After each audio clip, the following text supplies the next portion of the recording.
5월 7일 정치권의 뜨거운 말말말, 오늘의 정치톡입니다.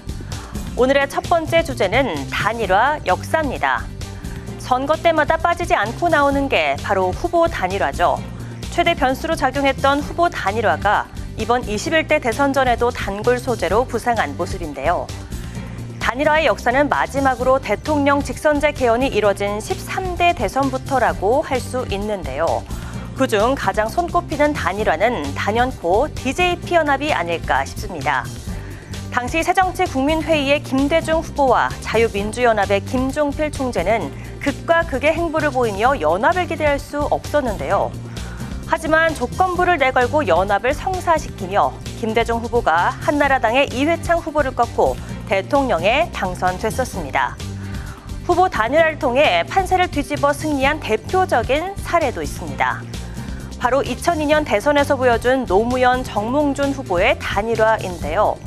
국민의힘에선 현재 김문수 후보와 한덕수 예비 후보와의 단일화 난항을 여기에 빗대어 설명하기도 했습니다.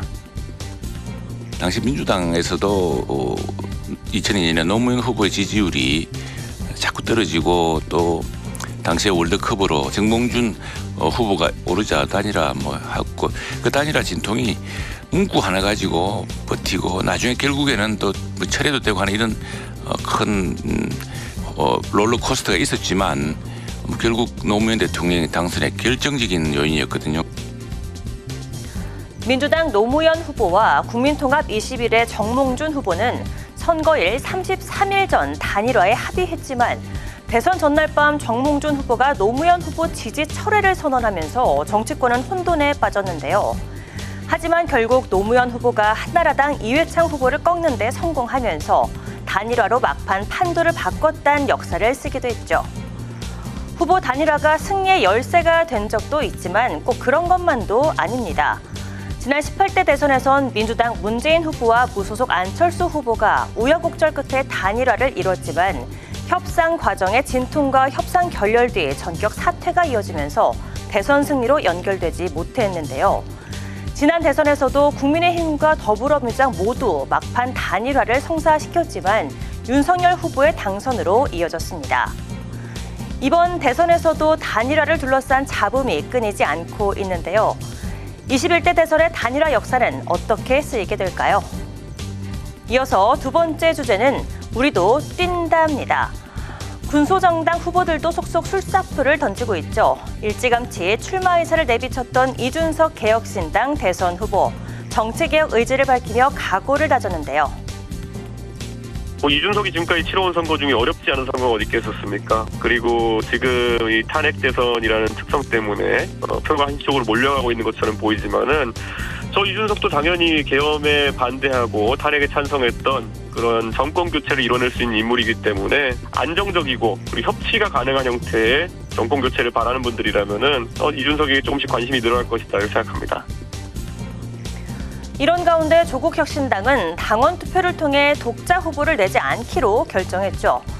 유력 주자였던 조국 전 대표가 사라진 상황과 대선에 드는 자금 마련이 쉽지 않다는 이유에서인데요. 조국 전 대표는 옥중 편지를 통해 더불어민주당 후보를 혁신당 후보라고 생각하고 응원해달라는 당부를 전하기도 했습니다. 또 다른 군소정당인 진보당에서도 대선 후보를 확정했죠.